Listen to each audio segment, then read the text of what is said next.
day, good morning, good afternoon, good evening. Doesn't matter where you are coming. I'm coming to you from the top of Stone Mountain Park. Coming to you with another contracting tip from the top of Stone Mountain. Today I'm going to talk to you about 12-step methodology that you have to take to get to the top of your mountain in the government contracting market. So stay tuned. I'll see you on the inside.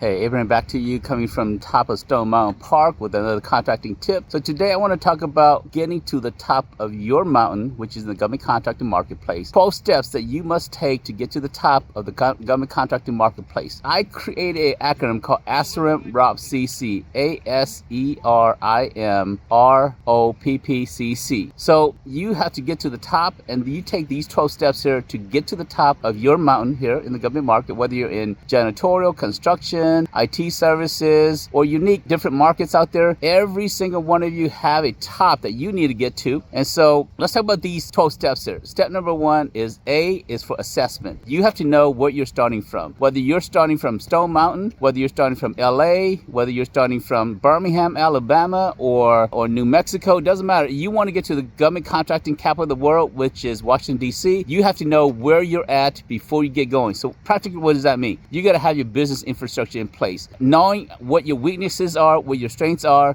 and filling those gaps so that you can get to where you want to go. So step one is assessing where you're at and getting procurement ready. Step two is S, which is having the proper strategy. Strategy has to do with short-term, long-term, and mid-term as well. But let me cover it short-term. Short-term, what are some practical short-term strategies that you have to put in place? One, you have to decide what's the best path to the fastest way to get into revenue, to contracts for me here. And so best strategy is to be a subcontractor, to go after micro purchases, to go after SAP, simplified acquisition procedures, to go after credit card purchases. These are great short-term strategies. And then getting your certification also is a short-term strategy. Then you got to have a long-term strategy. So what's your long-term strategy? Long-term strategy has to do with what's it like when you become a large company, when you no longer have small business certifications. To be successful, what do you need to do? Well, let's talk about that. You need to have a small business program. You need to create, as a large company, you need to have a supply diversity program. You need to have a subcontracting plan. You need all these different things here. You also need to have the proper funding in place and the proper strategies to work with other small businesses, the proper way to have a capture team and building a great capture team. So that's all part of being a large company. Another step after strategy is you need to get to education. Step number three is education. Educating yourself has to do with learning to speak Governese, or the language of government contracting. Contract officer, the government people, they speak acronyms. They speak a language that is foreign from the commercial world. Just like every industry, it has its own uniqueness. So as a business going to the government market, you have to understand how to speak Governese, acronyms and jargons and all these different terminologies. So that's part of learning to speak Governese. For example, the FAR, the Federal Acquisition Regulations. Go ahead and read it. It's 2,000 pages. And so go read all 53 parts of it. There's other rules and regulations out there. There's also different terminologies. And so get familiar with these terminologies here. Educate yourself. The next step after step number 3E is to registration. Getting registered as a vendor with the government, getting registered with the state as a vendor, getting registered with cities, counties. Also, certification falls under registration. Which certification is right for you? Do you qualify for HubZone? Do you qualify for MBE, WBE? Do you qualify for WOSB? Do you qualify for HubZone, for 8A? All these different things, whether it's VBE or VOSB or SDVOSB, these are different certifications that you should consider. Now, if you don't qualify for any certification, that's okay.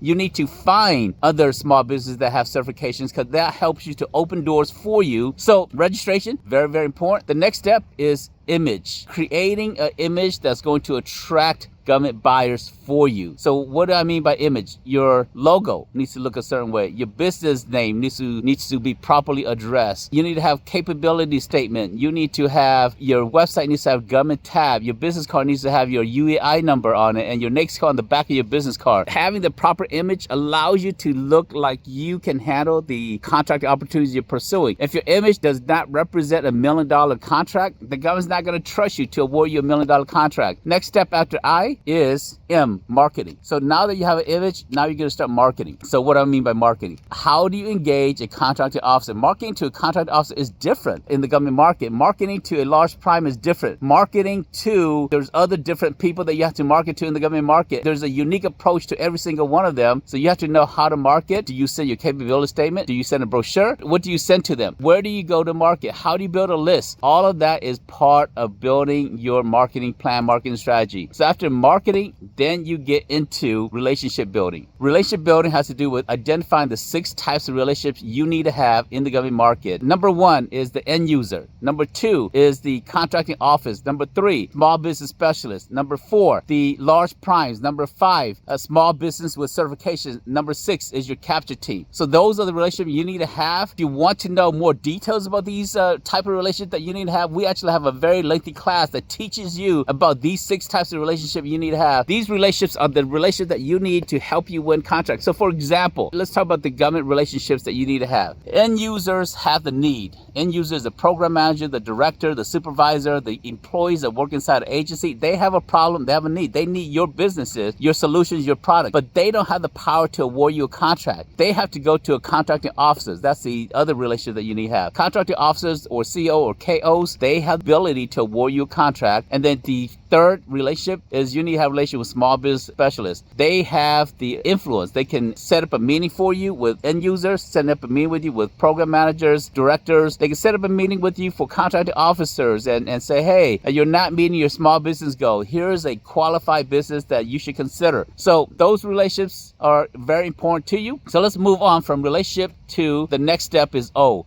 Opportunity sourcing, finding the right opportunities for you to bid on. There's 3 types of opportunities you need to look at: past, present, and future. Yes, past has to do with finding previously awarded contracts. 70% of contracts are recompetes, meaning that somebody won those contracts and now it's coming for renewal. So if you know how to find past awards, it helps you to predict the future, or helps you to predict the present actually. And so past award is very important. Use usaspending.gov to do that there. And then finding present opportunity. Present opportunity, you can use govgenie.com, or you can use sam.gov, or many other different websites out there. Lots of great bid matching tools out there. So present opportunity is just going to looking for sources sought, looking for RFP, RFQs, using these source resources here. And then the future opportunity has to do with forecast. How do you find forecast? Forecast opportunity that's coming up in the future, whether it's 3 months, 6 months, 12 months from now. Forecast is very important for you as a business. Predicting the future helps you to plan for the present. The website you want to use for forecast is go to acquisition.gov/forecast. Acquisition.gov/forecast. Go there and it will take you to all the different agencies forecasts out there, or just go to Google and search the word, put in an agency name, for example, GSA Forecast 2024. That's how you find forecast opportunities. Put an agency name. So for example, again, go put in CDC, the word forecast, and then 2024. So that's how you find forecast opportunity. So now let's move on. Then we talk about opportunity sourcing. Let's move on to proposal writing. So P, the next P is proposal writing. How do you write proposals? Some of you, you're awesome at writing.